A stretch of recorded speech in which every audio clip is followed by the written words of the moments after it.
বলতে আমি নিয়ে যাওয়ার ব্যবস্থা নিয়েছি। বলে কোথায় নিয়ে যাবেন এরকম প্রশ্ন আমার হাজিরাও করলেন না। সুন্দর করে সাজিয়ে রেডি করে দিয়ে ইসমাইল জাবিহুল্লাহকে আমার হযরতে ইব্রাহিম খলিলুল্লাহ হাতে তুলে দিলেন।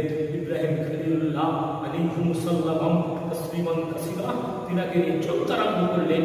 বহু চলতে চলতে শয়তান আজাজিল আওয়াজ দিয়ে বলতেছে, হে ইসমাইল জাবিহুল্লাহ, তোমার কি জানা আছে তোমার বাবা কোথায় নিয়ে যাচ্ছে? বলে না না, আমার তো জানা নাই, আমাকে নিয়ে যাচ্ছে ঘুরতে। বলে তোমাকে ঘুরতে নয়, তোমাকে কতল করতে। বলে এটা কেমন করে হতে পারে? আমার নিজের সন্তানকে নিজের বাবা কখনো কতল করতে পারে না, আঘাত দিতে পারে না, ব্যথা দিতে পারে না, যন্ত্রণা দিতে পারে না। তোমার জানা নাই, এটা হচ্ছে হুকুমুল্লাহ, আল্লাহর হুকুমে তোমাকে এটা ব্যবস্থা করছে। ওদের তুমি বেরিয়ে যাও, পালিয়ে যাও। বলে না না না, একবার দুবার তিনবার তিনি তিনটা পাথর মারলেন। চলিয়া শয়তান আজাজিল বলতেছে, এই ইসমাইল জাবিহুল্লাহ, তোমার এটা জানা ছিল না, তোমার এটা কি জানা নাই?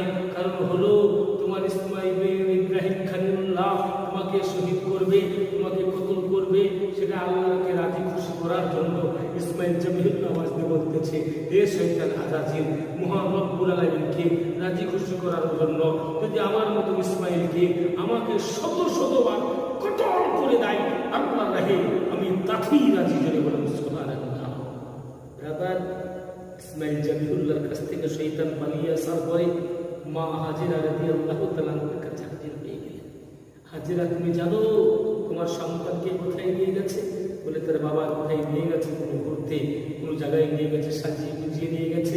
বলে না না না, তোমার সন্তানকে নিয়ে গেছে কতল করার জন্য। বলে কোথায়? মিনা বাজারের দিকে।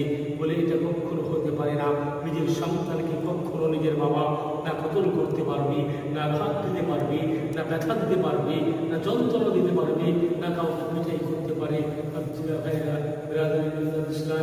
সঙ্গে সঙ্গে বেরাদার মা হাজেরার কাছ থেকে শয়তান আজাজিল বলতেছে, রাষ্ট্র দিদি ডাকতে বলতেছে, শোনো শোনো, অন্য কারণ নয়, কারণ হলো এটাই যে তোমার বাবা, তোমার স্বামী, তোমার ইব্রাহিম খলিলুল্লাহ রব্বুল আলামিনকে রাজি খুশি করার জন্য আজকে তোমার সন্তানকে আল্লাহ কুরবানি করতে গেছে।